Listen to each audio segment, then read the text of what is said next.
Next to me, as always, is the Prince of Production of Sports Empire Network, the King, Kyle Edwards. How you feeling, Kyle?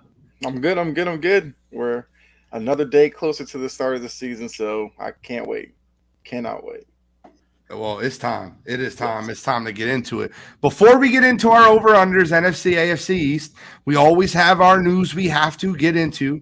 And I guess the news that most struck a chord, struck a nerve to me this week was the announcement of Sam Darnold winning the backup quarterback job for the San Francisco 49ers.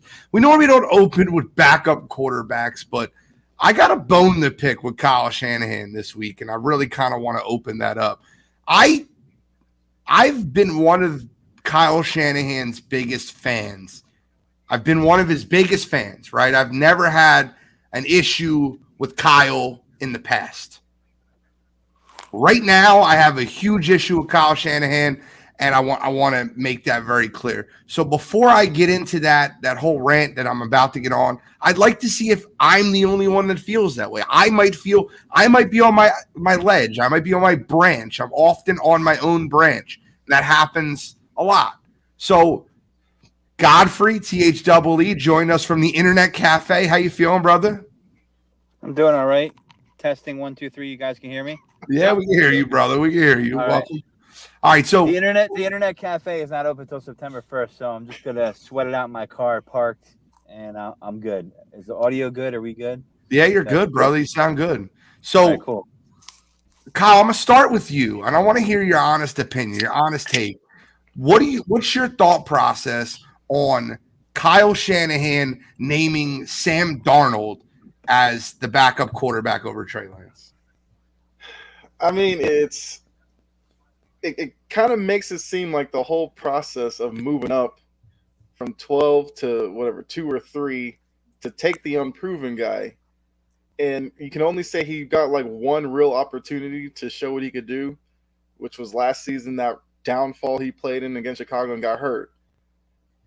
But now the fact that Darnold's come in, has taken over the second job, the backup job, and I guess what John Lynch came out today and said, "Oh, we're planning on keeping Trey Lance," which I'm kind of mixed on that as well. But I just feel like for Trey Lance, he needs to get an opportunity.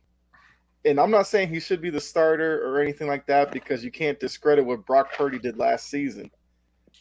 But there has to be somewhere in this world that Trey Lance could be his backup. Or even if he's just a gadget guy this season to help him get more reps, and you put a package of plays together for him, he comes in and whatever. I have a hard time believing that he's that far in his far back in his development that he can't be a better option than Sam Darnold. And I give Sam Darnold credit. He had a good end of the season last year with the Panthers. But I kind of know what Sam Darnold is. He's the same guy who saw ghosts with the Jets. And I feel like that's always going to be a part of him. Now, with Shanahan, I guess I understand, because the Niners are in win now mode and Trey Lance isn't a starter now. He could get there, although the clock's ticking on that because he got fifth option coming up soon. And we also know that Shanahan is probably, has kind of an ego on him. He thinks he can start anybody, he can get the most out of anybody, and he could take them to the promised land. So, I kind of feel bad for Trey Lance. I feel like he needs to go somewhere where there aren't those expectations and he can actually grow into becoming a starter. I just don't know if that's going to work in San Francisco right now. Kyle, I feel you. You took a couple words out of my mouth already, big time. I'm going to head right to you. My question would be, is Trey Lance in the right situation in San Francisco? And is Kyle Shanahan in the right to name Sam Darnold the backup quarterback? I'm probably going to take a different take than everybody else. I'm going to say that there are some factors that have to be included in this. Number one, we hate that the man was injured, okay? And he got injured early. And he was a rookie, if I'm not mistaken, at the time. He did not have a real chance to really, get his feet wet. And we all know when you're talking about the NFL, to jump from North Dakota State to the NFL, and I'm not saying he wasn't talented, but when you're a rookie, you got to get those reps in, and you got to get some playing time. He got hurt very early. He missed that time. Last year, I mean, he didn't play at all, really, to the point where when he finally came back, Purdy had already kind of took over at least. Garoppolo was down. The man, didn't have practice time. The man didn't have game time. And based off of that, when he came in running now, where really is he in his development as an NFL quarterback? I think we got to include that. And if you do that, then you get to the comparison of, I'm just going to stick with Donald and Trey Lance. Well, we don't know because we weren't at the practice unless you're just a big 49er fan.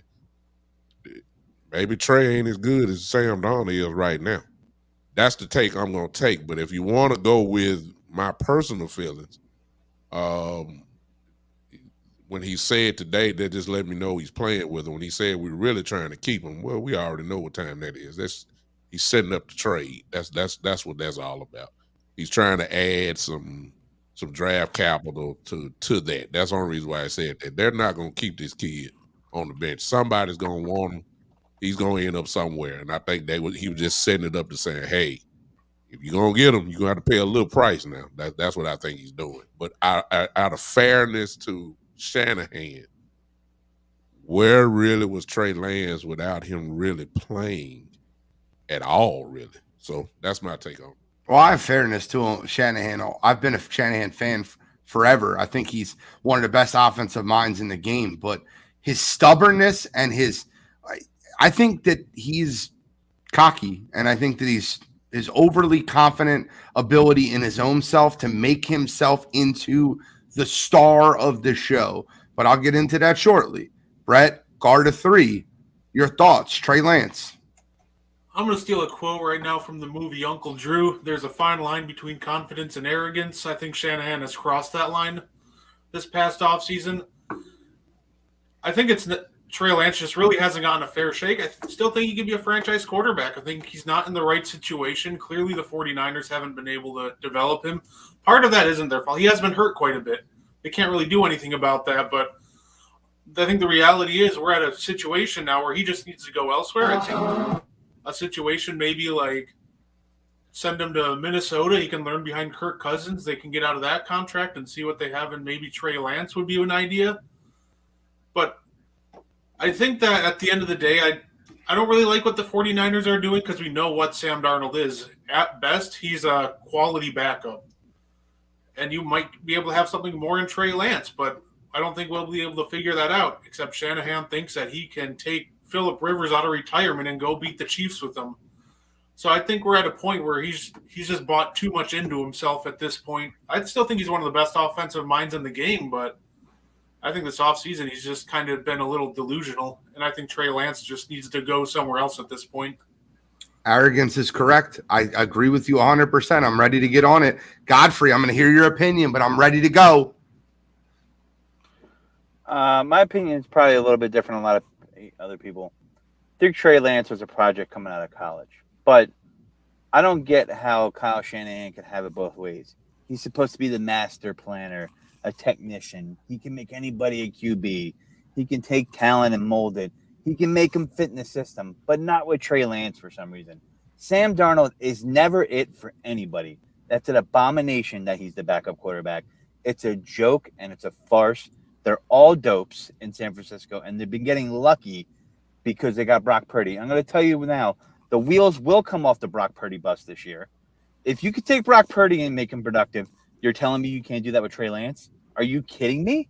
Are you kidding me? If I put a gun to your head and I said, who's got to throw a deep ball for you, Brock Purdy or Trey Lance? Who are you taking? Give me a break. They are trying to bury their crap because they moved all the way up to 3 to get this guy, and he's panned out to nothing, not mainly because of himself and his efforts, but because of injury and circumstance. They may be in win now mode, but they got lucky with Brock Purdy. And if they think they're going to duplicate that, I don't buy it, because if they believed in them, you wouldn't even have Sam Darnold in there with Brock Purdy there, and he's going to be ready.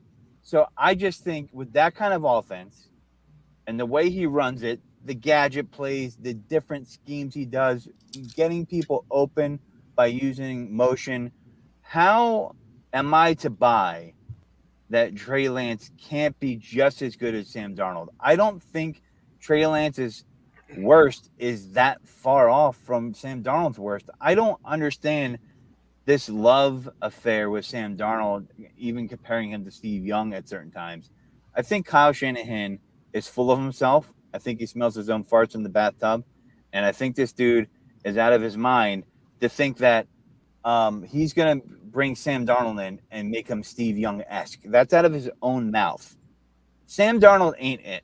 If you've seen interviews with him, even before he got drafted, he's not it. He's the missing Cro-Magnon. This dude does not have the second year available that you need to be a quarterback. I don't buy it. I've never bought it. I don't care if he had a good night on Thursday Night Football. He's not there. He'll never lead your team. He's a third string quarterback at best at this point. Okay, yeah, some teams he's a backup, but I don't understand how you invest in this guy.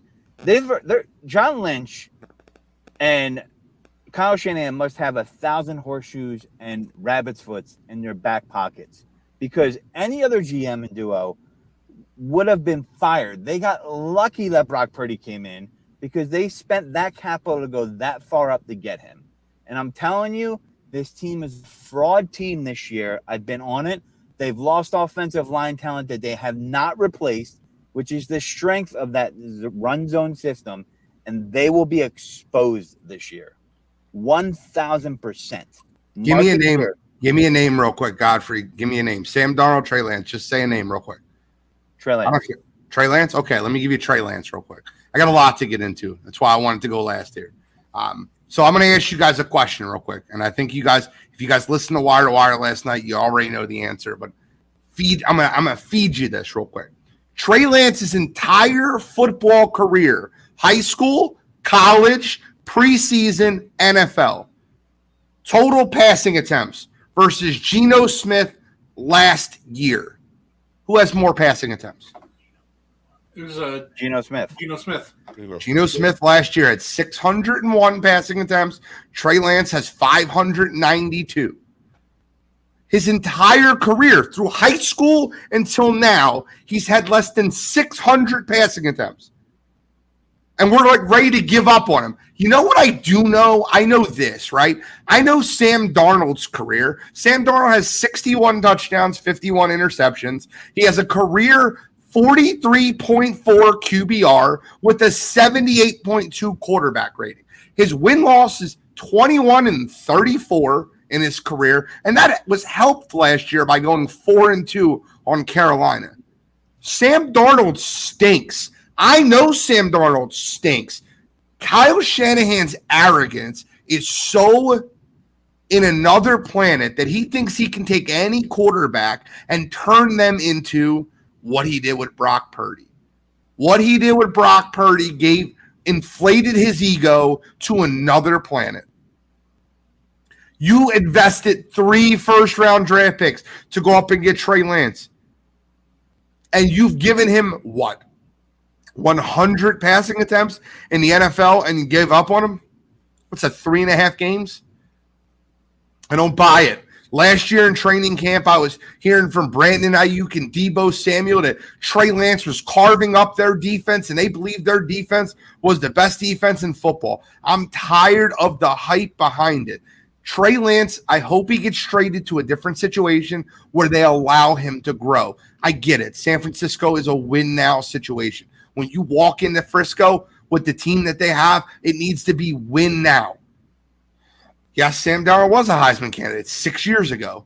But the one game, and Guardy 3, you're correct. One of those games was a monsoon at Chicago. I watched that game. It was terrible. At the end of the day, Trey Lance, you traded all that draft capital up, and he didn't even give him 5 football games. That drives me through a wall. I hope he gets traded. I understand Frisco's in win-now situation. What they should have did is they should have kept Sam Darnold off the squad. They should have had Trey Lance play all year as a backup quarterback and get more and more practice reps. And if Brock Purdy goes down, you have your franchise quarterback sitting there. I'm tired of seeing it. I'm tired of hearing it. Kyle Shanahan thinks he can make Sam Darnold into Steve Young. Good luck. It's not happening. I can't wait for them to come to Philly and get their ass waxed. Well, we'll talk about that. We'll talk about Philadelphia and the NFC East because that's coming later in the show. We got the NFC East, AFC East. Why do you think Big Tom's on here? We can't talk about the Cowboys without Big Tom on the show. We have to have him here. He has to defend them, right? We can't have two Eagles fans with no Cowboy fan. We got to have defense. But the Trey Lance thing drives me nuts. Sam Darnold is a bad quarterback. Let's go into Kyle Shanahan, and I'll stop. Kyle Shanahan has now cost his team 3 first-round draft picks and 2 Super Bowls. 2 Super Bowls? How did that happen? Well, I'll feed you. The Atlanta Falcons were up 28-3 over the New England Patriots. That's not Kyle Shanahan's fault that the defense folded. What Kyle Shanahan's fault is Julio Jones made a ridiculous catch on the 28-yard line. If anybody watched that Patriots-Falcons Super Bowl, they remember that Julio Jones catch on the 28-yard line. Mm-hmm. You could have kneeled the ball 3 times, kicked a field goal, been up 10 points. The Patriots have no timeouts and 1:20 left. Did they do that? No. Kyle Shanahan's got to prove how good Kyle Shanahan is. They ran the ball on first down. They lost 1 yard. They went to ball on second down. They took a sack. On third down, they were holding. And all of a sudden, you're out of field goal range. It's not okay. I'm not good with that. Second Kyle Shanahan Super Bowl that he cost his team. 49ers are playing the Chiefs. Everybody knows Patrick Mahomes is going to score. Everybody knows how great of a quarterback he is. It's 10-10 with 1:54 left in the first half. Anybody remember this Super Bowl? 49ers Chiefs? Do you remember what happened when 1:54 left in the first half? Shanahan went run, and drained the clock as much as he could and went into halftime 10-10. That is your fault, Kyle. You didn't have confidence in your quarterback that got you to the show. That's not okay. I'm not with that. I hate that. Kyle Shanahan, you're smelling yourself too much. Trey Lance, you need to be in a situation where they'll allow you to develop. And Sam Darnold stinks. Come on. Another retread quarterback for another team. How many offensive coordinators is this man going to get? I'm done with it. Your fault. I think, I feel like I have a radar. No matter when I'm on a podcast, I get anyway.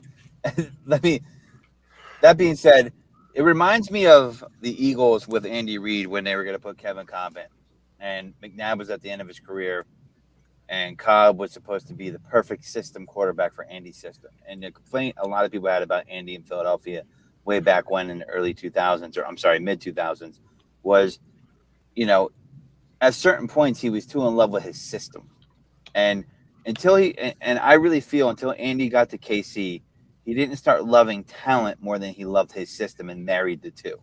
Kyle Shanahan is in love with his system, and he hasn't learned how to marry the talent with his system all the way yet. Okay? Because in all reality, if he knew how to do that, a guy like Trey Lance, if you can get him to be an above average passer, or heck, even an average passer with his athletic ability, that's a lethal weapon in that system, right? But he is more in love with his system. He thinks the system makes the player and the talent doesn't make the player. And that's a fatal, arrogant flaw by any coach on any level. You know, the problem with that is, Godfrey, and I'm going to go to anybody else that has an opinion. Every top quarterback that gets drafted, every single one of them that is successful, I want you to think about it. Go through in your head, right? Do they build the offense around? Do they build their offense around their quarterback? Every one of them, except Kyle Shanahan. No, you have to figure out how to learn my system because my system's better and that's what needs to be better. I'm so sick of that. Every quarterback gets a system built around Justin Fields, Lamar Jackson.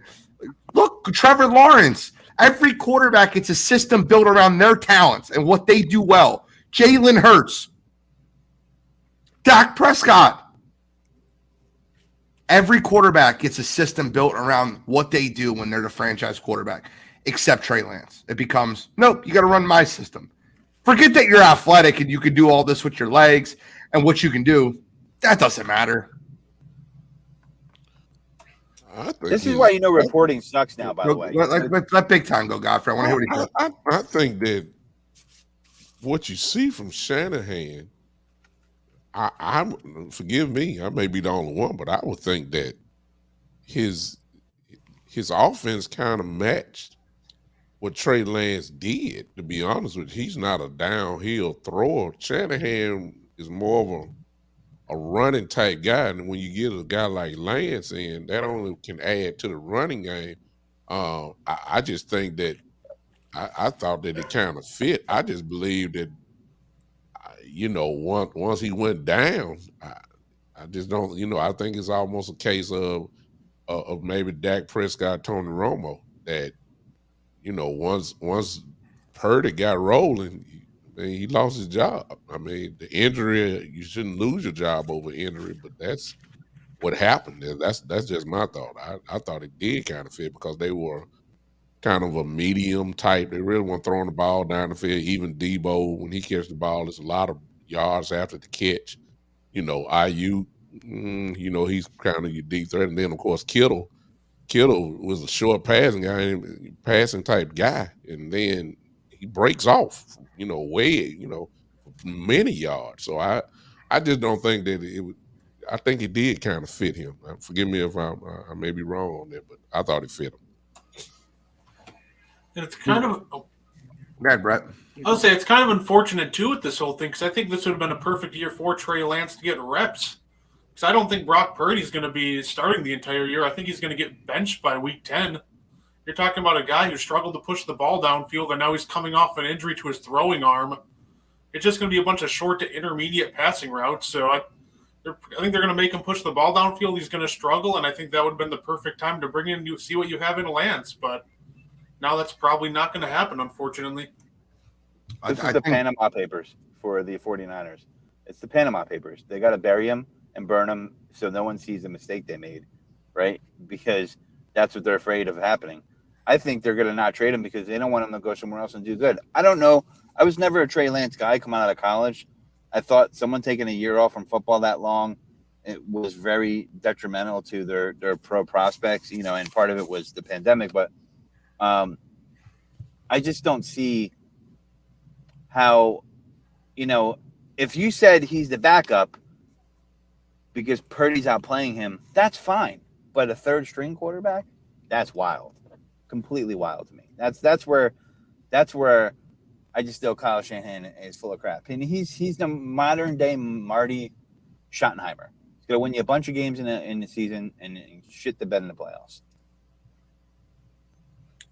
Any final thoughts on the Trey Lance talk before we get into the rest of the preseason? I just needed to get that rant off my chest because I'm so sick of Kyle Shanahan's arrogance. I'm just interested to see what actually becomes of it. Like if he does end up staying there, which I kind of agree with big time. I doubt it, but what's going on? What team's going to take the chance on him? Because as we know, all he needs is just reps. Not starter reps necessarily, but just have somebody pay attention to him. It's just let me throw this in. It went from he was going to be like the future to, oh, wow, Mr. Irrelevant's this good to now Trey Lance can't play. Let me throw this in, Kyle, and I'm sorry if we're going over with this. You're good. Let's check this. Let's throw this one in. Well, let's look at the timing of it. Okay, if he gets traded, look how far he's behind in another system. I mean, this is low down. I mean, even if he gets traded, chances are he'll come in as the team's third quarterback. May even come in just on the practice squad just to make sure he gets acclimated to the team. But it's low down because, to be honest with you, he has no shot of, we ain't worried about him starting. We're not talking about does he even have a shot to be at a number 2 quarterback, possibly majority number 3. It's a bad timing, and for that, I'm changing my little status real quick. Shanahan's low down. So the only thing I want to add to that is the Trey Lance conversation that consistently goes through the NFL is very simple, right? He's not given the opportunity. I'm going to make some bold predictions on the San Francisco 49ers this year. Number one, I don't know if anybody bets football that listens to the show, but if you bet football, I'm going to give you a lock. I'm going to give you a slam dunk bet for week 1. The Pittsburgh Steelers are going to shred the San Francisco 49ers week 1. I apologize if you're a 49ers fan. I'm telling you right now, San Fran's going to go into Pittsburgh with Brock Purdy week 1, and TJ Watt and Minkah Fitzpatrick is going to expose Mr. Irrelevant. Expose him. So just let's understand that's going to happen, right? I'm telling you, book it. Whatever you have, put on it. Steelers win that game. Brock Purdy will get exposed for being Mr. Irrelevant. I can't do that. I think that he's not that great. I don't think he's that good. And I think what ends up happening is Brock Purdy constantly has this Kyle Shanahan gave me this system. I made a couple throws. I won a couple games down the stretch. Watch what happens this year. There's a reason this guy was picked last. Iowa State, Iowa. Go watch the tape. I'm not going to tell you. Watch the tape. He was terrible in college. There's a reason he was picked last. I'm done with it. I think that Kyle Shanahan is just being super arrogant, and I cannot wait till the Pittsburgh Steelers roll them in week 1. Godfrey, I can't have you keep going in and out. I'm going to kick you from the stream. Next on the agenda, we have, it's very, very simple, right? Hard Knocks is out. If you're not watching it, you're missing it. It's great. It's great stuff. Has everyone here watched all 3 episodes of Hard Knocks? Who hasn't watched all 3 episodes of Hard Knocks? I haven't. I've seen clips. Yeah. I've seen clips, but I haven't watched all 3 of them quite yet. I've watched all 3. When you watch Hard Knocks, I can tell you whether an NFL coach is going to make it, whether they're good, whether they're not good. You guys remember the Miami Dolphins Hard Knocks? Anybody watch that one besides me? I'm a nut with Hard Knocks. Joe Philbin was terrible. I watched him. I'm like, this team's going to stink. I went out and bet the under. I knew they were going to be awful. Joe Philbin was terrible. I watch Hard Knocks, and I have nothing but admiration and respect for Robert Saleh. I love him. I'm buying into the Jets hype this year. We're going to talk about the AFC East, so we might as well talk about Hard Knocks. The New York Jets have been so much fun to watch on Hard Knocks, and if Nick Sirianni wasn't our coach, man, I would be beaten down the Robert Saleh drum. Joe Philbin was terrible. Dan Campbell, you could almost see the Detroit Lions being a better football team, the way they were built. The way they were built during Hard Knocks. You watch a couple other Hard Knocks episodes. Remember Rex Ryan and New York Jets when they went to the AFC Championship? I love that. Give me that team. Give me a Rex Ryan type coach. But I watched Joe Philbin, and I'm like, this guy stinks. He's terrible. I love me some Robert Saleh. I'm buying into the Aaron Rodgers. I'm buying into the Jets hype. I love Garrett Wilson this year. Just got to shore up that offensive line because that defense is ready to rock and roll. Your thoughts on the New York Jets before we get into the AFC East? I like the Jets. No, Go ahead, Brett. You're good. I'll keep the order going. I got you. I'm really high on the Jets. I think the only issue that you might run into the Jets with is the offensive line, but I think that there's a quarterback that can navigate a shaky offensive line. It's Aaron Rodgers. We've seen him. He can get the ball out quick. He knows how to navigate a shaky line. He didn't necessarily have a shaky line in Green Bay, but we saw seasons where he didn't have a run game, so the pass rush was just keying in on him. He had to get the ball out quick. So we know he can be successful doing that. So I could very well see the Jets winning this division. I'm all in on the Jets too. I think they skipped the wild card and they just win the division straight out. Oh, we'll talk about that. We'll definitely talk about that. Big time. Your thought on the New York Jets? Great coach, great quarterback. That usually spell good success. I believe that the only thing that will stop, they already had a pretty good, solid defense. I think that's going to get better. I'm expecting them to be a top 5 defense in this league. And when you do that, your quarterback does not have to do too much, but because of who he is and the talent that's going to surround him, they should do pretty well. Gary Wilson, the two running backs, and then we got the tight end is good as well.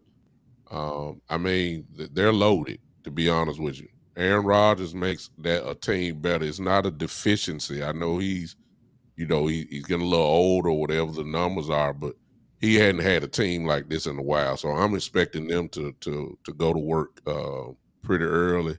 I'm just glad that my team is playing in the second week of the season rather than them. They'll still be trying to find their groove. But I believe by week 7, the wheels for them will really be turning pretty good. So, right now they got to figure things out, but they're loaded, man. And they got a great defensive coach as a head coach. So that's going to pay dividends for them. So want to go to Godfrey, because I know Godfrey has a different a thought process on Hard Knocks. I seen your take earlier on Facebook.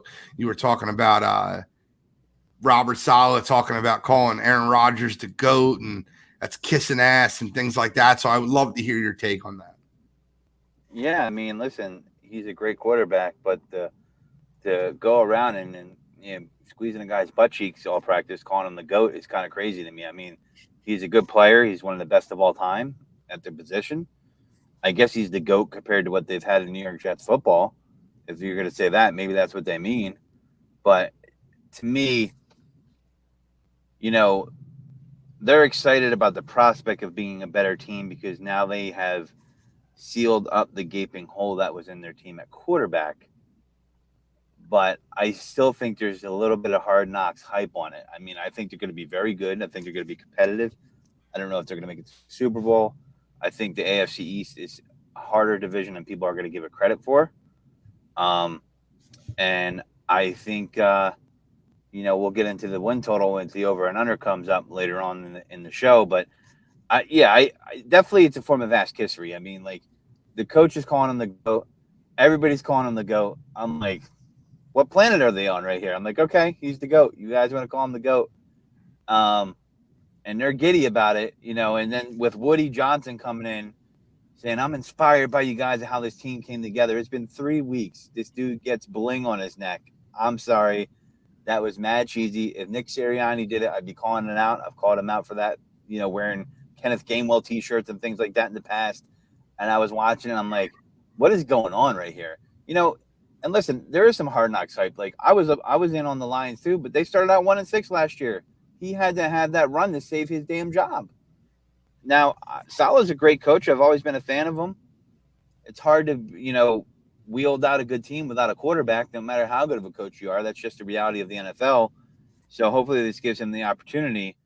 But, Father Time's undefeated, and I wonder when that plateau is going to come for Aaron Rodgers. Not this year. Not this year. Watch that man spin that ball on Hard Knocks, bro. Kyle, what are your thoughts on the Jets? And we'll get into the over-unders right after this. I mean, look, the Jets have made improvements. I'm one of those who's very quick to talk about, a lot of the accolades that Aaron Rodgers has and all that hasn't led to playoff success. A lot of people say, well, Green Bay didn't do whatever for him. I know they were winning the division a lot. That's got to mean something. He had opportunities. I always look at that NFC title game against Tampa Bay when Brady was off through 3 interceptions in the first half and Rodgers did nothing to capitalize on it. I look at the playoff game against the Niners when it looked like they were clearly the better team. Couldn't do anything against the Niners. But somehow it was always he didn't have enough help in Green Bay. The coaching always let him down. It put him in those situations. At that point, he had to step up to get the team over the hump. I worry with this Jets team because we understand, I did see the clip of Hard Knocks with like Randall Cobb addressing, how Aaron Rodgers, won't stand for drop passes and all this kind of stuff. He can't trust you. He won't throw it to you. That's my worry. Will he bury some young guys because they make a mistake, even though that's what's going to happen with young players, and just start relying on Randall Cobb all of a sudden? Yeah, but look at their depth chart, Kyle. They don't That's have any true. of those guys. They have none of them. They have the offensive rookie of the year in Garrett Wilson, who's got some of the best hands in the NFL. They got Alan Lazard, who's his guy. Randall Cobb, who's his guy. Mecole Hardman, who's a sixth-year guy. Speedster. They're going to use him as in that Christian Watson type role to throw the ball deep to. They don't have any of those young guys he's going to bury on the depth chart. I hear you. And come playoffs, it might be a different story. But I don't know how much of the playoff success or failures I put on Rodgers. 3 of those 6 playoff wins, I don't think he even got a chance to touch the ball like in an overtime. Brett, correct me if I'm wrong. I think there was at least 3 of those playoff games where like he tied the game or he left the game with the lead and he didn't touch the ball again. I think Arizona's one of them, if I'm not mistaken. Seattle's another one. Am I correct, Brett? Stop me if I'm wrong. 09 Arizona, then Seattle in 14, and then Arizona again in 15. So there's 3 games in the playoffs where he left with the lead and didn't touch the ball again. So like that's an issue to me. I don't want to blame that on him. But hey, listen, why not? We're talking about it. Let's get into over-unders. The Jets over-unders 9.5. We'll start there. That division's loaded. We'll end with Kyle's Patriots because Kyle's the homer, just like we'll end with the Eagles-Cowboys situation over here. AFC East, New York Jets, over under 9.5. Godfrey, start us. You're on mute, brother.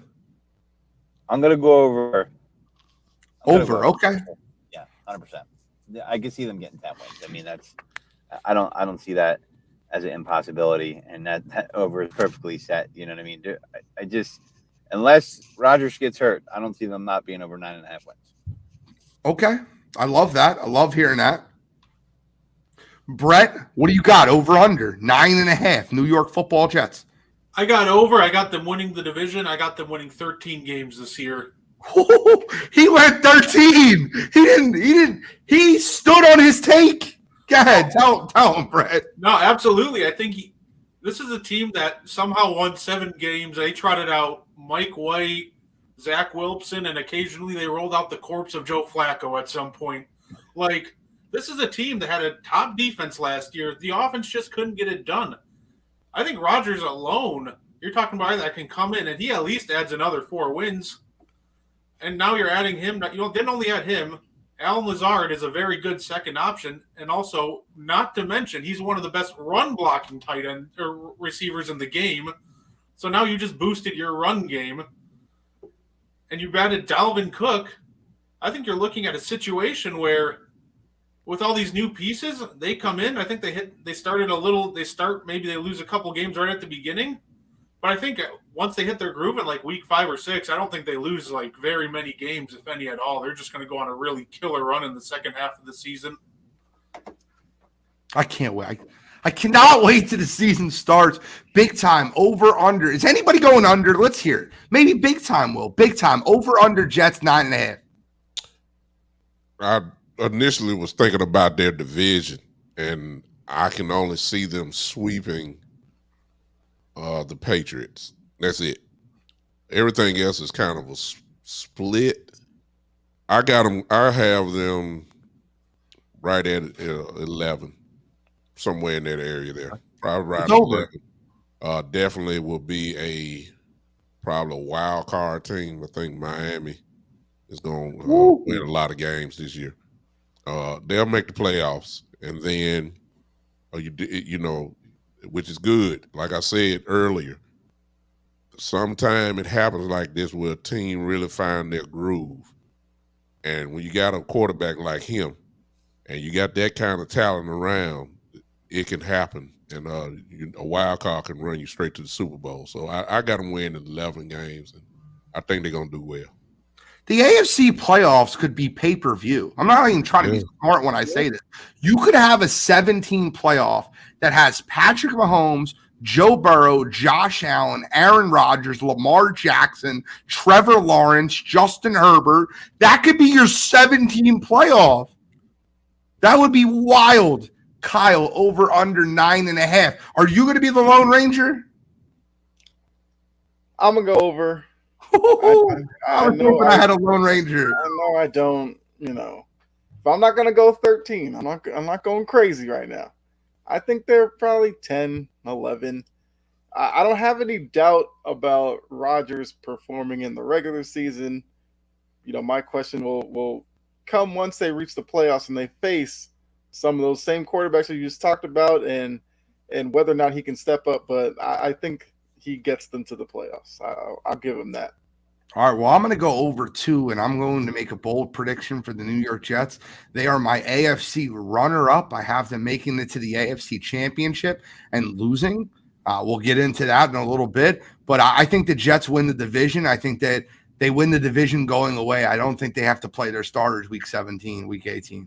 I truly believe that, and I'll get into that in a minute. Let's get into the Miami Dolphins next. Let's go to the Fish. My man Big Time just said the Fish are going to win a lot of games, and it made me think Dolphins. Dolphins have the same over-under. It's 9.5. Big Time. I'm guessing you're going over, so let's get it out. The offense is just going to be just too explosive. A lot of this is going to be dependent on Tua's health. If he can stay pretty healthy, they're going to light the scoreboard up.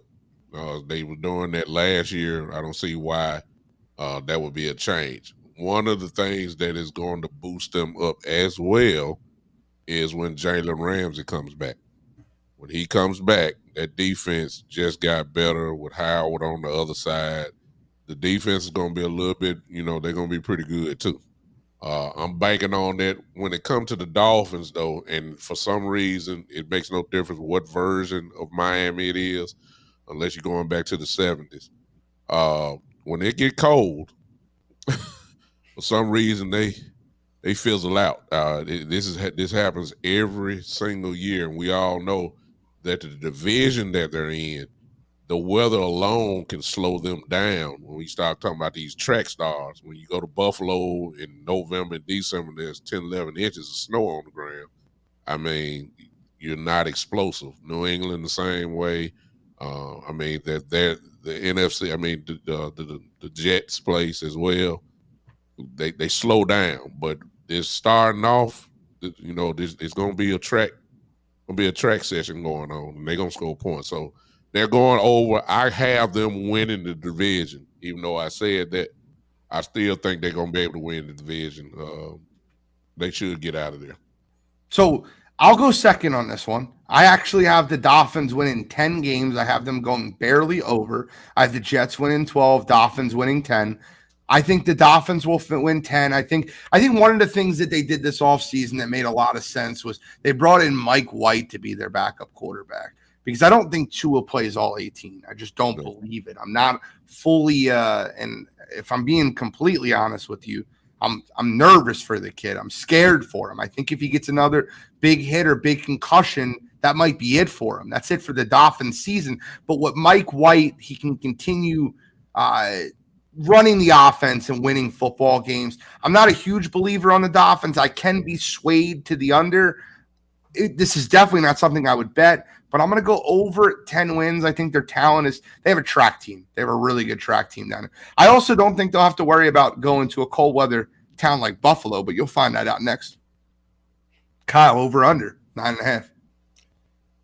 I do like what the Dolphins are doing.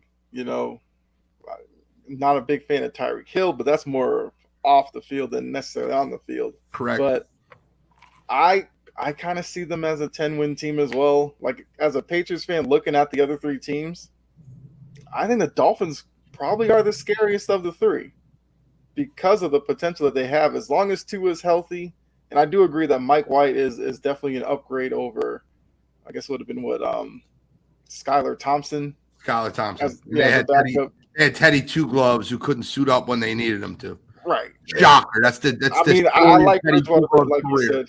He's just not around when you need him. So Mike White is definitely a competent backup. I think they have just too much talent to not get to 10 wins. So I'll take the over on the Dolphins. Godfrey, over under 9.5 for the Miami Dolphins. I'm gonna go over. Okay, I we got think- 2 overs. Because I here's the thing, like Vic Fangio being there is, I think, going under the radar. I mean, it really is. I 100%. mean, and people don't realize like what he's gonna do with this defense. You know, if Jalen Ramsey was still there, it'd be even more lethal. But they're gonna be lethal, man. And I'm telling you right now, that's gonna be the deciding factor in a lot of these interdivision game and these division games and close games. And you know, if they do get Jonathan Taylor, which doesn't seem likely, watch out. Watch out.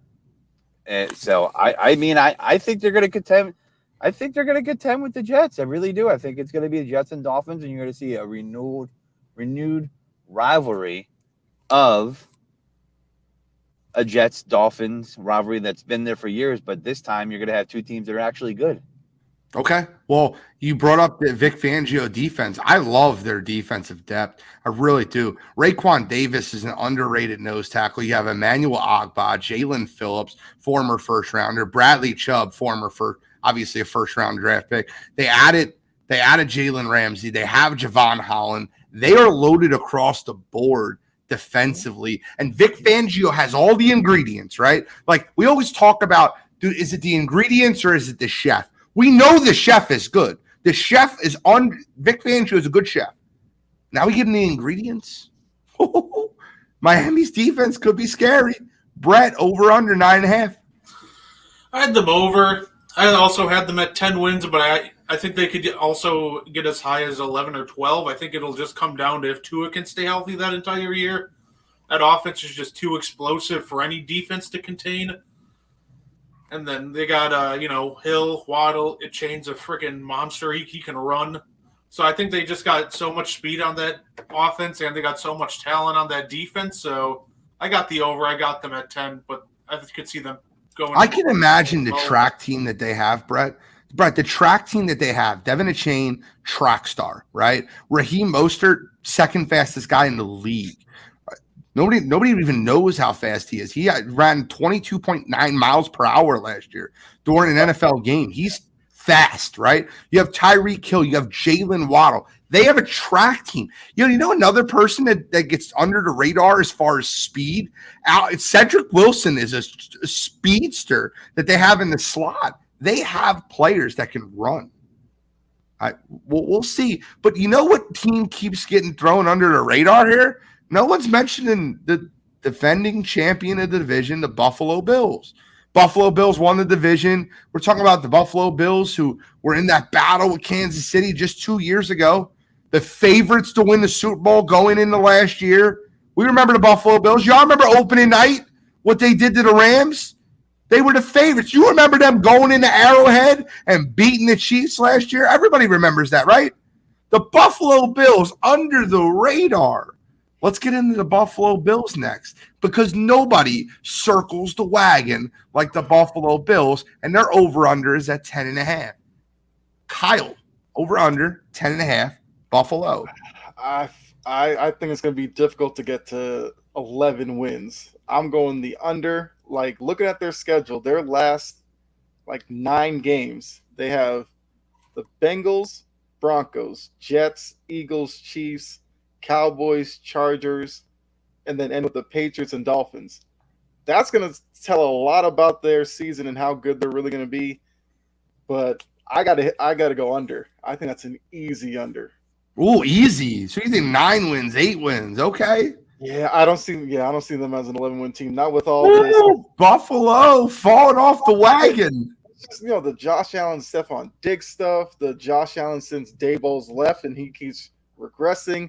The fact that they won't address the running back position or utilize it in any way, I just don't see it this year. That's interesting. You went way under. Godfrey, what's your thoughts? You got over under 10.5 Buffalo Bills. I'm gonna go under. Okay. Listen, I think Josh Allen's talented. I think he's a great quarterback. I think there's something to be said that he had a little bit of a regression year with Brian Daboll moving on to the New York Giants. Sorry. And I think Leslie Frazier stepping down, taking the season off, is also a discount. Let's not discount the impact Leslie Frazier has on defenses, many defenses in the NFL. Okay. Now, their head coach is a defensive guy. We know him from the Eagles, PA guy. But the thing is, last year, if I had to name the Bills season, it would be a dollar short and a day late. Okay, all last year, they had no excuse letting the Vikings win that game. Right, that's just one game that I'm bringing up. There were so many times like that during the season, and they were a Super Bowl favorite. They would have the highs and they would have the lows, but they just couldn't get a consistency from that team. And I think that this is a sneaky spot if this goes off the tracks, where a guy like Sean McDermott could be in jeopardy if it goes off the tracks far enough because of where they're at with Josh Allen. They want to get the maximum out of him. There's a new stadium around the corner. There's a lot on the line here in Buffalo, and I'm just not sure that they have the right mix right now to get above 10 wins. We're talking about the same Buffalo Bills team that just dominated through the division last year. They walked through it. That's the Buffalo Bills that we're talking about? Okay, Brent, what do you got? Over, under? Buffalo Bills. I actually had them at over. I had them at 11. I still think there's enough talent there that they barely cracked the over. I think they're going to run into issues in the playoffs again. I don't think they survive past – I think they peak at the first round. I don't think they did enough to address their run game. I think Leslie Frazier stepping down is going to kill them. And I think the issue, too, is Stephon Diggs wanting a bigger role in the offense, even though he already had 154 targets last year. Isaiah McKenzie just walked out the door. You added Dalton Kincaid, but he's a rookie. Rookie tight ends take forever to develop most of the time. So now you're looking at a two-man offense, really, with Gabe Davis and Stephon Diggs. They just lost Singletary, who broke 20% of his tackles in 3 of the last 4 years, so you just lost of elusiveness in the running back room. So I see a lot of issues. I still think they're talented enough with their top-end depth of, like, Von Miller, Tre'Davious White, Josh Allen, Stephon Diggs. I think they're talented enough to still win 11 games and make it to the playoffs. I just don't see them advancing at all. Big Tom, how do you see the Buffalo Bills season going? What's the over and under again that you said? 10.5. 10.5. I see them winning over because of what was just said. They're too talented. However, I heard the word great quarterback, and he's a great highlight reel quarterback. That's what he is. But the real truth of the matter is that I didn't hear this at all, because so many people, when it comes to quarterback play, they value the highlight reel over what actually is. And this whole offseason, hate to go Dallas Cowboy, but all I keep hearing about Dak Prescott is, can he get the turnovers down? That's what I keep hearing about him. Well, when you look at the numbers of Josh Allen, as far as turnovers go, he is a turnover machine.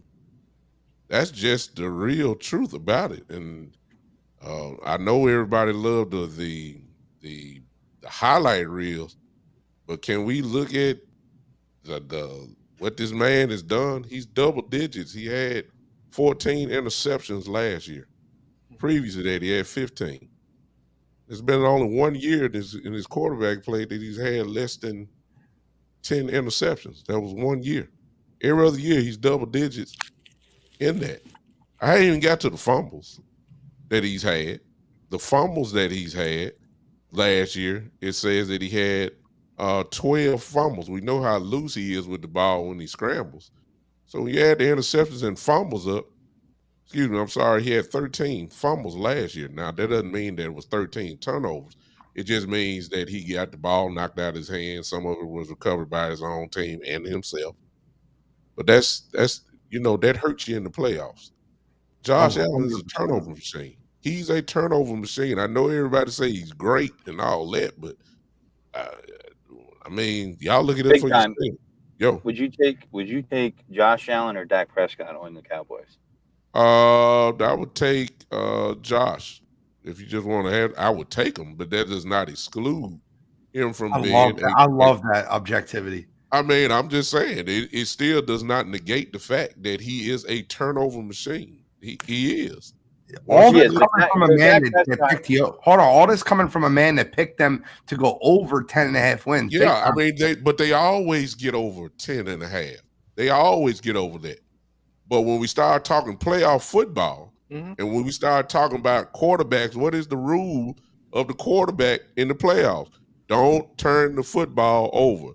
This dude is a turnover machine. You don't believe me? Everybody in the chat, go to Pro Football Reference. You'll see it for yourself. He is a turnover machine, and it has hurt them in playoff games before. You 100%. can't turn the ball over when you start talking about Patrick Mahomes. You can't do that, Joe Burrow. You just can't do it.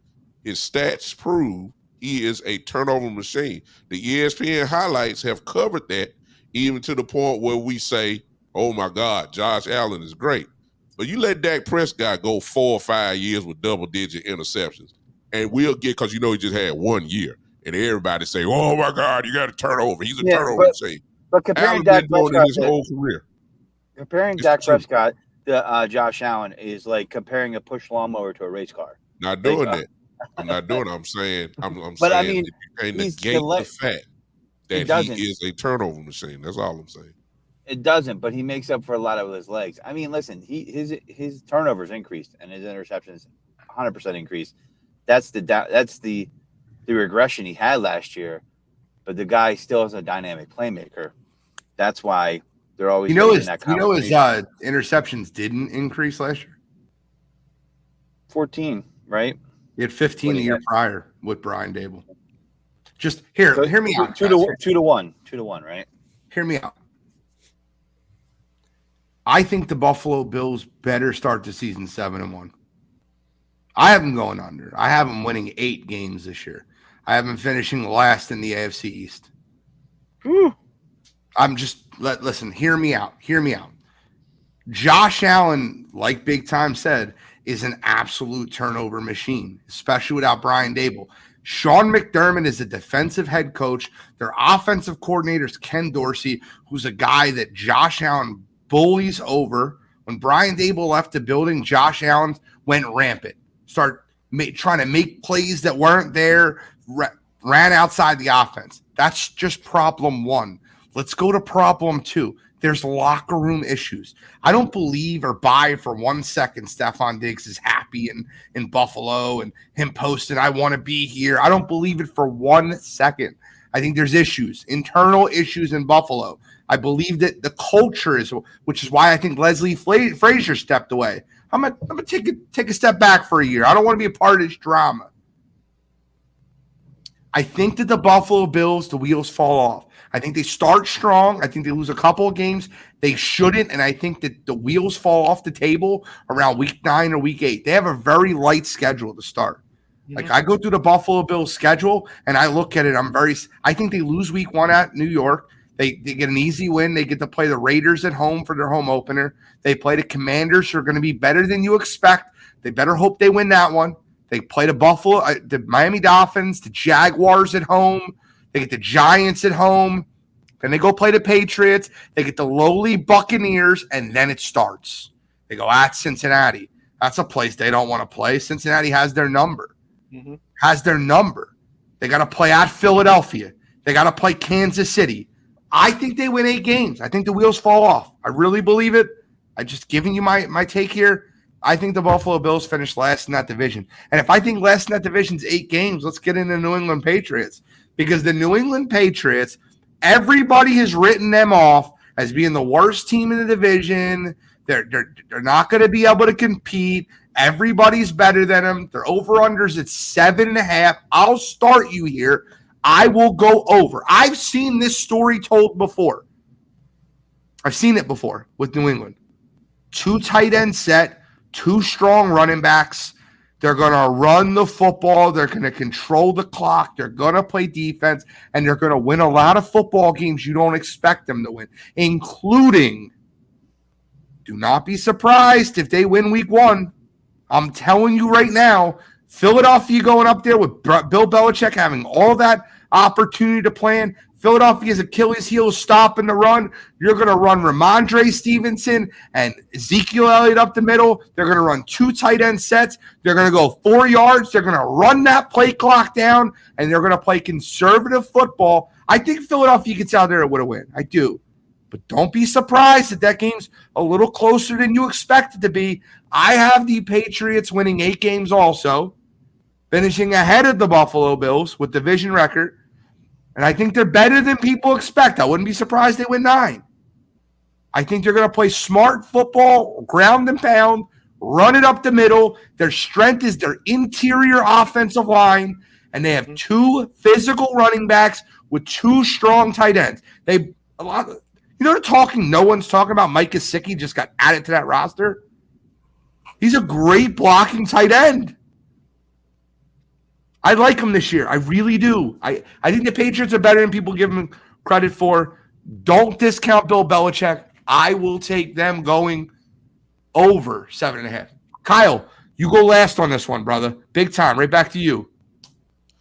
I'm in agreement. I believe they go over because if you cannot stop the run, you're going to have a problem with them because that is going to be the formula this year.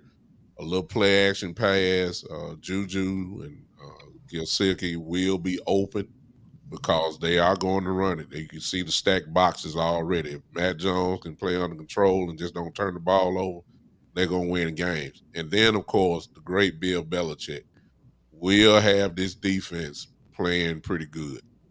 That is no thing. I want to throw this in, though, even though we know who the 2 running backs will be. There's another running back that is there, and his name is Ty Montgomery. So that's 3. That is 3 pretty good running backs that you're going to have to throw at you. You're going to need about 3 when you start talking about Ezekiel, and Lord knows I know he can't hold up. But as being a number 2, I believe he has a better chance, especially with Stevenson being the way he is. But it's 3 running backs there. They're going to pound the ball. It's just no question about it. And then Belichick is going to be what he is, what he's always been, and that is a great defensive coordinator. They're going to win a lot of games. They're going to win, I ain't saying a lot, but they're going to win more than what a lot of people think they are. I agree with you. Brett, what's your thoughts? I think they're going to barely hit the under. I don't think there's enough talent in the receiving room. I think they're going to pound the ball. They're going to try to set up the play action, but they're going to run into loaded boxes, and defenses are going to force Mac Jones to beat him, and I just don't think he will. I don't think he'll be able to consistently do it. I think they'll fight. I think they'll be in every game. I just don't think that with the talent that they have, I don't think most games it'll just be enough. But I do think that there'll be tough outs every game, but I got them at under at 7 wins. I get it. Taking it deep, the Godfrey. 7.5, right, is the total? Yes, sir. 7.5. I think they could squeak over it. I mean, someone's got to lose in this division, right? Everybody's picking all these double-digit numbers. Somebody's got to lose, right? I picked 2 unders. So, clear. I think that they can squeak over it. That's a bet. It's gonna be. It could go sideways very easily, and the reason why I said it is they have the structure, they have the coaching, they have the talent, but the margin for error is going to be very thin for them. Okay, if they get behind in a game, they're not going to show the ability to come back, push the ball downfield, unless Mac Jones has developed that with the new old offensive coordinator, old Texans head coach. His name's escaping me right now. Bill O'Brien. Bill O'Brien. Unless that's happened in the offseason, Devontae Parker, you have some other receiver options on there. I like the Gesicki pickup. They're going to try to limit other teams' opportunities, but that also can backfire on you too, because when you play that way, you're also limiting the margin for error for yourself. So it's a very thin margin for error. I do think they're a team that could steal some games. I do think they're a team that could, make some noise and upset some teams in games and steal games they shouldn't win. I also think they're a team that could drop some games that they should win because of that thin margin of error. And, so they'll squeak over it, but I don't see much higher than that. I don't see more than 8 wins. It's tough for me to see that unless Mac Jones just comes out and blows the door off it, or Bailey Zappi just musters all the energy of Western Kentucky Hilltoppers. I don't know, but I'm just saying, it's when you don't have a quarterback in the NFL, that's the hardest thing. And if you rank the quarterbacks from 1 to 4 in this division, I'm pretty sure number 4 is going to be Mac Jones. Yeah, 100%. I agree with you there. Kyle, defend your team. Okay, so what I think is going on is there's a lot of an overreaction to last season because, look, you had Patricia running the offense. That just took a lot of the joy out of most of the offensive players. The last time Mac Jones had a legit offensive coordinator in Josh McDaniels, they went, 10-7. I think we're going to see some more of that this year. You know, I think kind of like big time, everybody saying they're going to focus on the run game. They're going to use those 2 tight ends with Hunter Henry and Gesicki. You'll see them featured in play action. You'll see some, Juju. You'll see like Demario Douglas, who I think is going to sneaky make the roster as, the draft pick, who has got a lot of speed to him. I think defensively they're going to be really good. And, the opening part of their schedule is pretty tough. If they can navigate that and be like 2-3, 3-2, then I think they can have a really, really good year. I'm going over because, like I said, everybody's looking at last year and they're saying Mac Jones isn't this, he's not that. I think he's going to remind people that he was a playoff quarterback his rookie year. Bill O'Brien's going to give him the opportunity to do, more of those things that he's capable of doing. Last year, he was just frustrated because he didn't understand the play calling. He didn't know why they were calling certain plays. And I think Bill O'Brien's going to give him the freedom to go to the line, make checks, change the call at the line. And I think that's what he wants to do. So I'm expecting a bounce back season from Mac Jones, and I think they get over. I think they're a 9-10 win team. Let's move to the NFC East. Gentlemen, we are going to 8:30 tonight. The content is too good, and we will not slow down on the NFC East. Let's move to the NFC East. The lowest team in the division wins total-wise is 6.5. That is the Washington Commanders. Kyle, I'll start with you. The Commanders over under 6.5. Sam Howell and the boys. I'm starting to buy into the Commanders a little bit. I do think the Bieniemy addition is going to help out Sam Howell. You still have Scary Terry, although he had the little toe injury, but it seems like he's going to be fine. I kind of wish maybe they had a bit of an upgrade at the running back position, and I think the defense will be fine. The Ron Rivera aspect of it's going to be a little interesting as well, but you got 6.5. I think I'm going the over on 6.5. I'll go second on this one. I think they squeak over. They have a very good defense. I think they win 7 football games. I think they're a competitive 7-win team. I think they'll be better than a 7-win team, but I think they go 7-10. Ultimately, based on their schedule, their schedule's tough. The NFC East schedule as a whole is tough. We have the AFC East this year. It's a very tough schedule. I think they go 7-10. I think they squeak over that 6.5. I think the defensive line will keep them in a lot of games. Big time. Over under the Washington Commanders. I'm going over. I think this team is going to surprise some people with the competitive. Well, I don't think people would be surprised with the competitive fire that they're going to have. Mm-hmm. But they're pretty good, y'all. I mean, the only question mark is how, to be honest with you. But when you talk about that defensive line, if they're healthy, ladies and gentlemen, they're not too many better. I'm serious. Allen, Payne, Young, and Sweat. I mean, come on now. They're gonna wreck some games up. And then the offense is really on par. They got Washington and Gibson as their running backs. McLaughlin is a stud and a wide receiver. The tight end usually gets hurt a little bit, but he gets nicked up. But they're gonna be able to move the football a lot. It's really all depending on how. I think they're going to be, and then that I don't want to. I know guys got to play, but that place when they play at home, that's not going to be an easy place to play. Those people are going to really be behind them. You just saw that for the preseason game. That place is different, and it means something when the 12th man gets involved. So I think they're going to be definitely better than 6 games. I like it. Godfrey, what's your thoughts on the Commanders? Over under 6.5?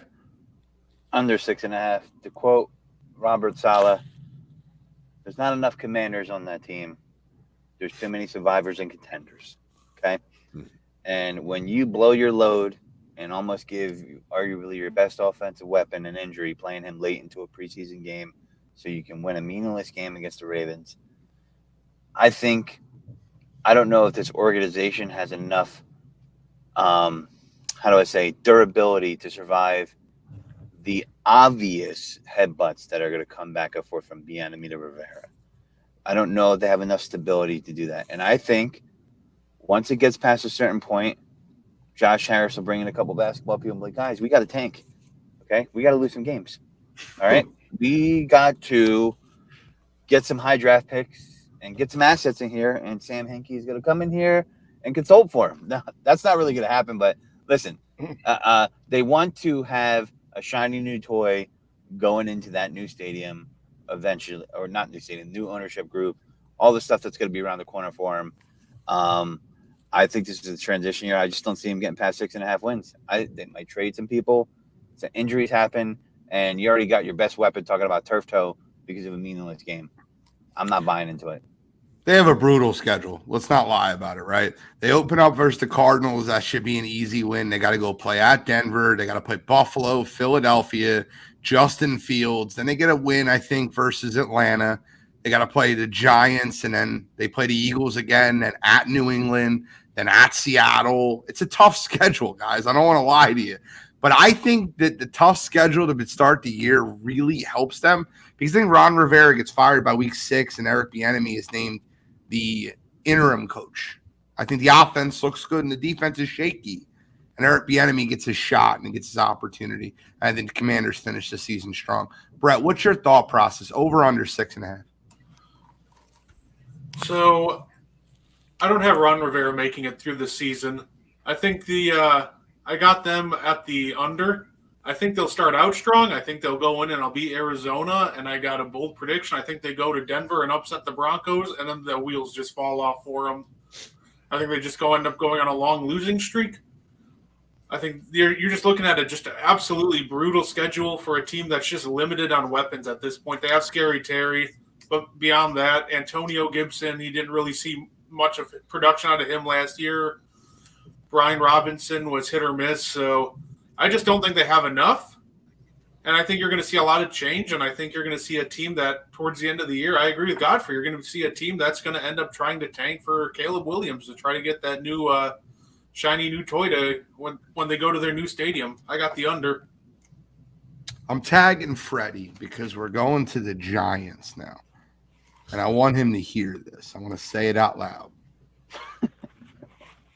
The Giants over-under is 7.5 this year. I think this is one of the easier bets of the season. I think they go well under. I think they win 4 to 5 football games. I really don't like the Giants this year. Daniel Jones got paid. I still think they have massive issues on the offensive side of the ball, particularly the wide receiver position. I think Jalen Hyatt will be a great standout for that team. I think he's a second-round rookie that a lot of people aren't hearing about yet, but you will know his name by week 5 or 6. I think the Giants are going to be awful. I think Saquon Barkley, the first time there's an ankle injury or there's a little tweak, he's going to sit out. And I think he's going to make it feel why you can't franchise tag him, why you need to pay him. I think that the New York Giants are going to be a bad football team. The Isaiah Simmons trade was great for them, right? He's an athletic machine. I think that them getting him for a 7th-round draft pick is great. But if I'm being honest with you, and if I'm being honest with everybody out there, I think the Giants are a bad football team. I think they won a lot of games last year that they shouldn't. And when I look at that depth chart, I look up and down that depth chart, and I still see huge holes on that team as a whole. Their starting wide receivers right now are Isaiah Hodgins, Paris Campbell, and Darius Slayton. I think that there's just massive issues there. I think they have issues in their secondary. I think you can throw on them at ease. I'm going way under here. This is one of my easier ones. Big Tom, what do you think about the New York Giants? Give me that number again. 7.5. All right, it's going to be kind of mixed. I think that may be it, and with the chance of going even lower. And the reason why I'm saying that is because of they got some guys there on paper that are somewhat scary. When I'm going to lean on the history, and I hate to say it like this, I don't trust Saquon Barkley as far as injury goes, and I sure don't trust Darren Waller as far as injury goes. If those two go down, and I don't make it seem like that's what I'm hoping for, but the history says that they can't play a full season, obviously, even though Saquon did do well last year. But that was 1 year. If they go down, then Daniel Jones is it. They don't have a wide receiver. I don't trust Daniel Jones. I don't think he's good at all, to be honest with you.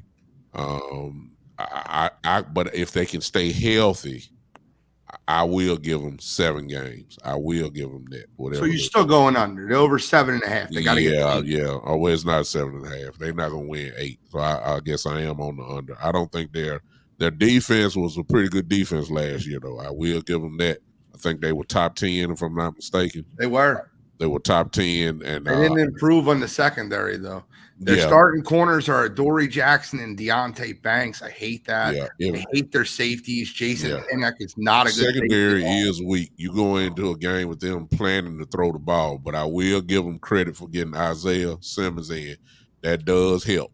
Thibodeau is going to really shine this year. I got a feeling he's going to go crazy a little bit. So I still think the defense is legit enough to do some damage, but I can't see 8 games. I can't either. Brett, what's your thoughts? 7.5. Ooh, I might get kicked from the network for saying this, but I got the Giants winning 4 games this year. I think the issue with the Giants, to me, the biggest issue comes on offense because they lost and they didn't add enough. I got some buddies that are Giants fans. They're raving about Darren Waller, which sounds great in theory until he's hurt, or he just straight up quits on your team like he did with the Raiders twice. Yep. So I can't even trust Darren Waller to play. And even if he does play, who's to say that he's just not going to check himself out of the game? Last year, you had Saquon as the leading rusher and like the 3rd leading receiver. I think that's too much of a toll. I think you're going to see him get knocked out with an injury. And then at that point, you have Daniel Jones just trying to do way too much to carry the scraps of that offense. And I see a lot of number 3s and low-end number 2s. I don't see it at all.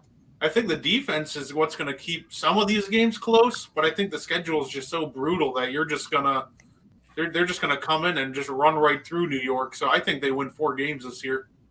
Okay. B. Godfrey, take it deep, brother. I hate the Giants. When you're done yawning, when we're done boring you. Well, the Giants are boring. I mean, it's like the LA. But I hate the Giants. However, I have a little bit different of a take. I think they might just squeeze over that 7.5. I'm gonna go over, and the reason is listen. The one thing I like about Brian Daboll is, if you're not performing and you're not doing your job, look what went down with Kenny Golladay. You're gonna get benched. You're not gonna get played because of contract. I look at guys like Isaiah Hodgins. I know he's not a household name. He has been ascending. It's been a slow roll for him. I've seen him getting better as a receiver. I've watched him in some preseason games. And I think there's a connection there with Daniel Jones. The reason why I think they could squeak out some games, the reason why I can't go over 8 wins is because of what Gene said. I think they're going to be forced to throw because you can throw on them like crazy. And eventually, you can't just throw a screen pass to Saquon Barkley. So Brian Daboll has worked wonders with people that were not exactly great passers. And Daniel Jones, he might be able to work wonders with him. So I'm betting on the coach here and the culture he's creating, and I think he's going to stick to it. And he got way more out of the Giants last year than he expected. And I think it's kind of like a middling 500 season for him, but I have him just going over that 7.5. Okay, it's interesting. Kyle, your thoughts on the New York Football Giants? I think that the toughest part's going to be just looking at their first 8 games. You're looking at Cowboys, Cardinals, fine, but the Niners, Seahawks, Dolphins, Bills, Commanders, and then the Jets. That's pretty tough. And then you still have the Cowboys 2 weeks after the Jets game. You have the Raiders mixed in.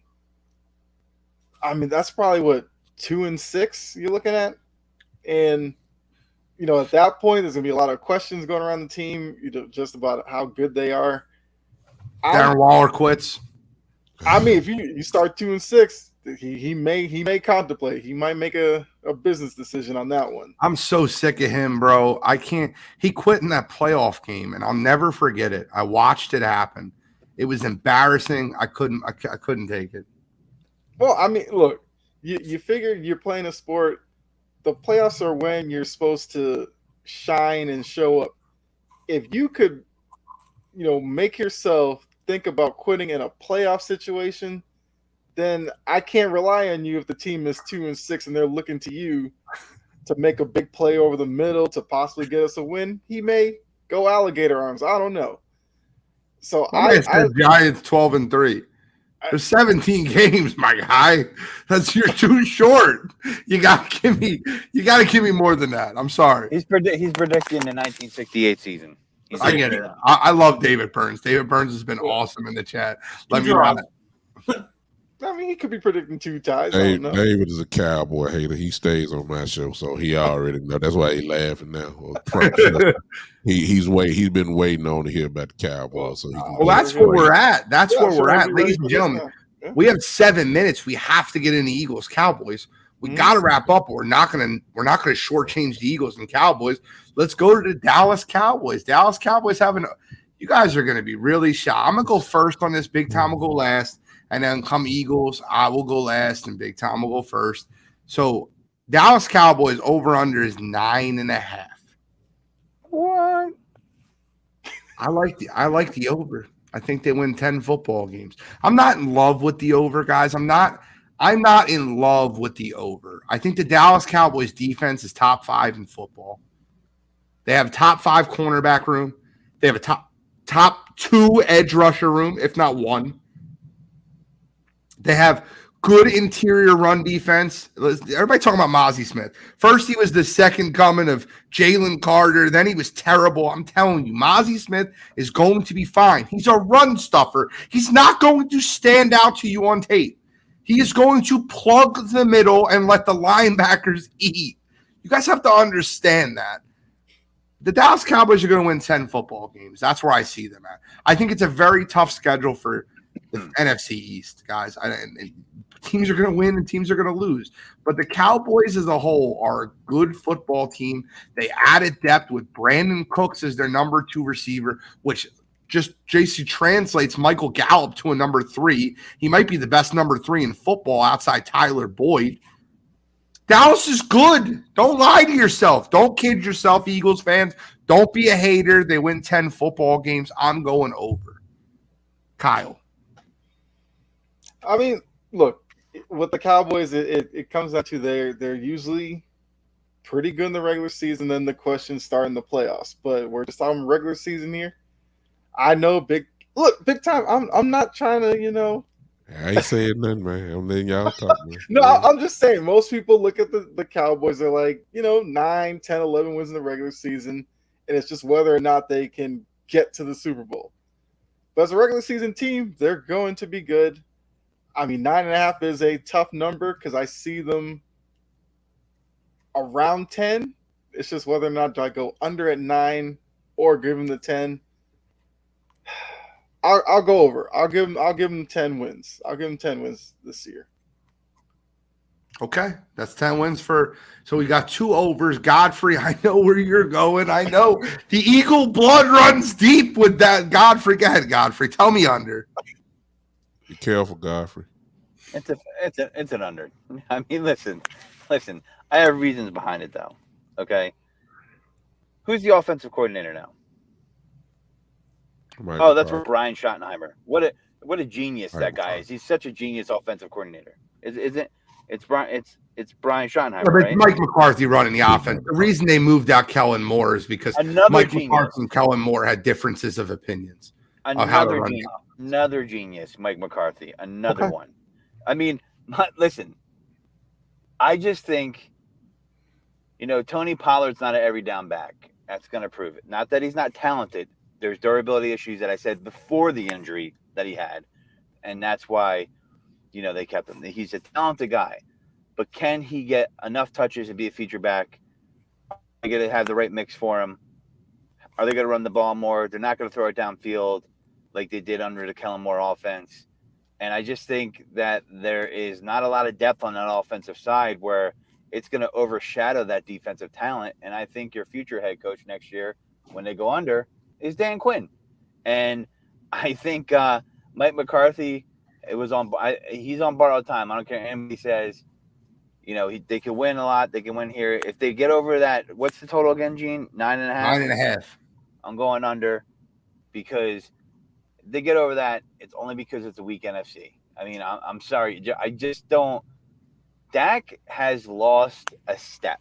And I'm not saying that because I'm an Eagles fan. Gene will tell you, I hate the Giants more than the Eagles. I talk about it all the time. Like it's the Cowboys are Giants more than Cowboys. Can I push back on you for a minute, Godfrey? And I hate to defend the Cowboys. I know Big Tom will do that enough. Luke Schumacher is a very good tight end. Deuce Vaughn is a very good backup running back. These are good depth draft pieces that the Cowboys had. You guys forget when I was so over the moon wanting the Eagles to get Jabril Cox a couple years ago coming out of LSU. He's finally coming into being a starter on the Dallas Cowboys defense. They have a lot of strong depth pieces that no one wants to give them credit for. And I hate it because Dallas is the favorite team to hate and the favorite team to love. They're America's team, and then everybody else hates them. That's what Dallas is, right? You either love them or hate them. There's no in between. As an objective analyst of football, I have to look at the team and give my honest, real opinion. I don't see them winning under 9.5 games. Well, what about the depth on the offensive line? Does Tyron Smith stay healthy? Is he back in the form? These are things that are a big part of their offense. And that offensive line deserves to be questioned as far as health and youth. I mean, as it stands, you're right. As far as depth, I don't think their depth is that good.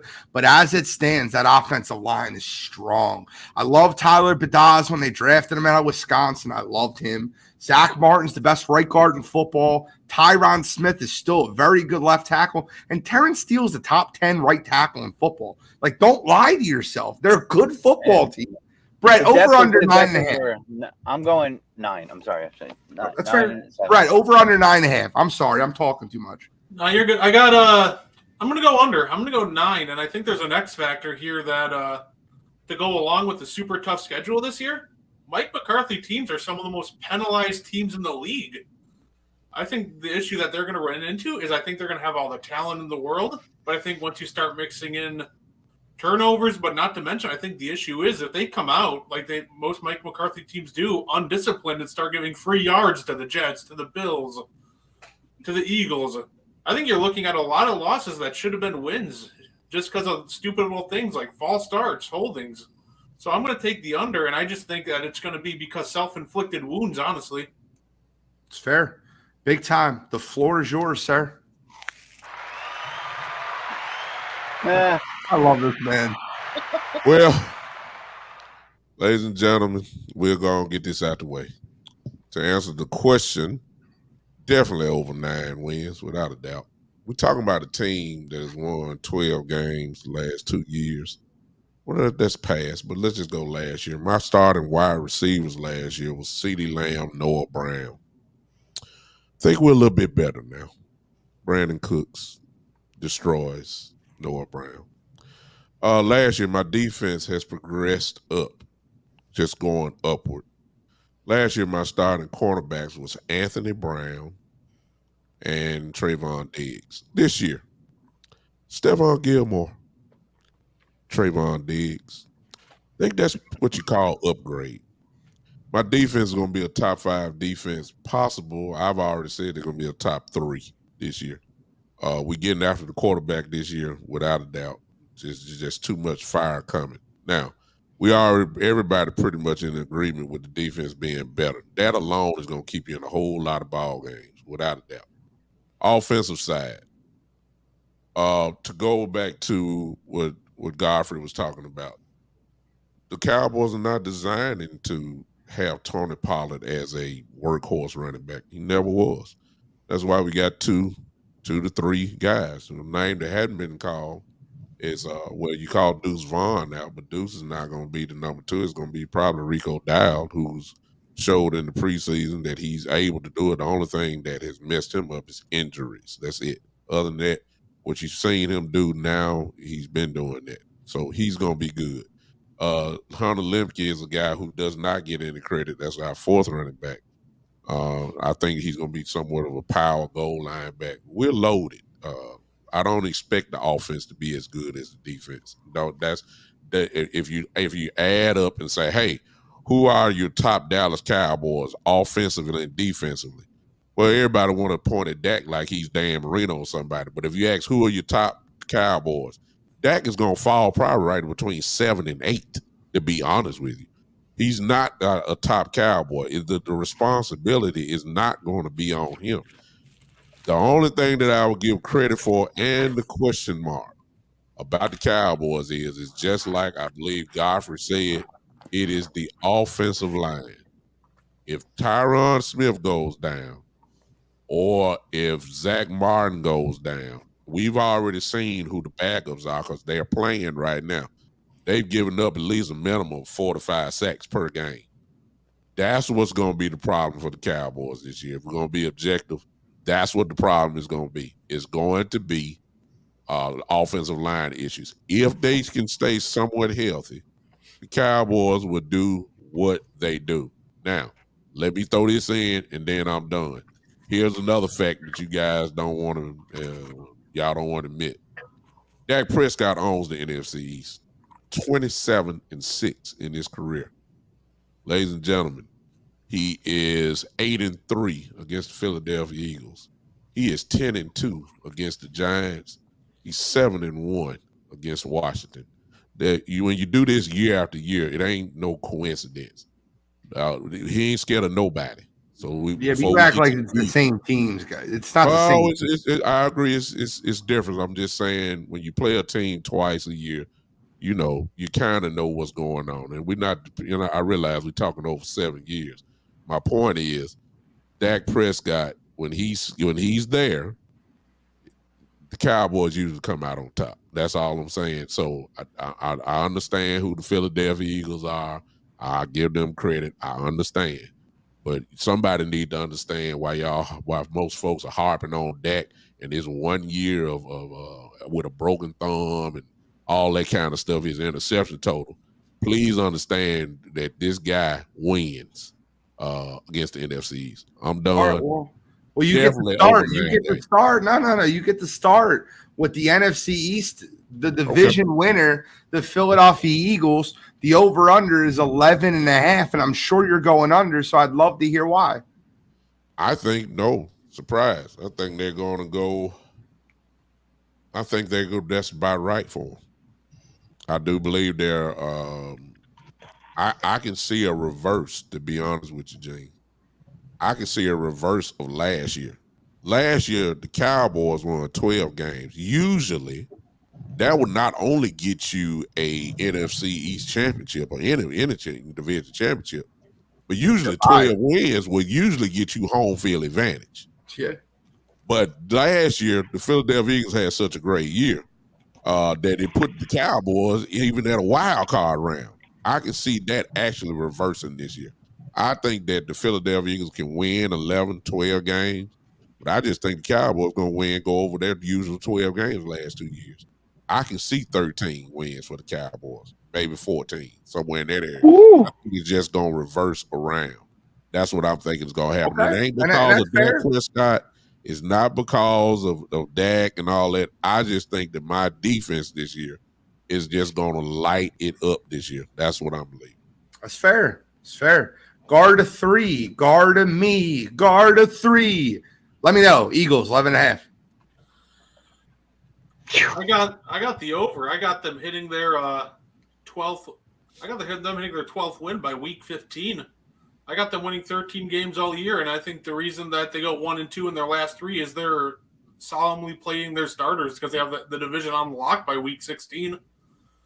So I think they're just still the deepest team in football. They're right up there with the best of them. So I'm going to go the over on them. Okay. Godfrey, you got to wait. Kyle, over under 11.5 wins. I mean, usually when I see 11.5 as an over/under, I'm a little bit weary. I think with the Eagles, I'm comfortable saying over. I just think with the way the offense really came together last year, the constant progression from Jalen Hurts, the defense with all the Bulldogs and everything, and I mean Nolan Smith has looked pretty good. He had a little shoulder injury or something, but I'm sure he'll be fine. Yeah, I think I'm comfortable saying over for the Eagles. Godfrey, you're on the clock. Man, it's tough because I to win 13 games 2 years in a row is almost damn near impossible, and I don't think that's going to happen. I got them sitting around 12 or 11 wins. I mean, I'll take the over slightly. I can't go higher than 12, but they're going to be sitting 12 or 11. So if I had to bet it, I'll take the over at 12. Okay. That's it? No more breakdown? I mean, listen, they got a lot of depth, but, the one thing that is in the back of my head, and I'm pretty sure, I'm surprised Big Time didn't bring this up, is when's the last time someone's won the NFC East 2 years in a row? Don't worry about that. You don't think so? That stuff is, listen, I'm going to tell you something right now. All that stuff it's garbage. I don't know, man. It's been a long time. Football teams are different football teams every year. They still have to line up and play 17 games no matter who. I don't believe that. I don't believe in trends. I really don't. Yeah, well, it's going to get broken this year, and the main reason is the Eagles have the best offensive line in the division and the best quarterback in the division. Point blank. Oh, and point blank. Listen, Big Time. Lane Johnson hasn't given up a sack in like a decade. I mean, it's been less than that. I mean, you see the impact of Lane Johnson. What happened when he got off the field against the Cowboys, right? And Dak, you talk about his record. He beat Gardner Minshew last year. I mean, I just, Jalen Hurts beat Cooper Rush. That's true. But Jalen Hurts also made it to the Super Bowl, and Dak Prescott threw an interception in crunch time in the playoffs. There's two separate quarterbacks, and Jalen Hurts has that dog in him where he's not satisfied. He doesn't give me the Ben Simmons feeling of he's just satisfied with the trappings of his winnings. He wants more. He wants legacy, and Philadelphia loves players who want legacy over fame. And that's why I think, they're going to break that curse of the division not being won 2 years in a row, because Jalen Hurts is that guy. As long as he's healthy, we're in the driver's seat. We are already past time, so I won't take too much of your time when I say that. But I really want to break down my Philadelphia Eagles. I'll be very, very honest with you. 2 weeks ago, I said the Philadelphia Eagles will finish the season 11-6, and they will go under their 11.5 total. I'm a very realistic Philadelphia Eagles fan. I told you I think it's a very real possibility that they lose to the New England Patriots week 1. Godfrey's done birds deep with me now for 2 years. He understands how honest and direct I am when it comes to the Philadelphia Eagles. I think the Philadelphia Eagles depth, and particularly the addition of Jalen Carter, I think Jalen Carter is a bit bigger, better, stronger Javon Hargrave. Already as a rookie, the guy is just next level. I love him. I love the Eagles' cornerback depth. I think that, them adding Keely Ringo and I really truly believe that he makes the team. I think Keely Ringo, 4th round pick. I think Sidney Brown ends up starting as the second safety, either him or Kayvon Wallace. And I love Eli Ricks, man. I really love him out of LSU. You have Slay and Bradbury. You added Nolan Smith, who runs a 4.39 40 as an edge rusher. You're talking about the last guy that ran a 4.39 as the edge rusher. His name is Micah Parsons, ladies and gentlemen. I think the Philadelphia Eagles win 12 games. I think they're 12-5. I think they go over the 11.5 barely. I had them 11-6. I had them losing to Buffalo. I switched that up about 2 weeks ago when I watched Philadelphia play, and I've seen the turmoil happen in Buffalo. I went through their schedule through and through. I think Philadelphia wins 12 games. I think they win the division. I have the Eagles 12-5. I have the Cowboys 10-7. I have the Commanders 7-10, and I have the Giants 5-12. So I will ask you guys for any final thoughts, but before I do that, it wouldn't be right if I didn't.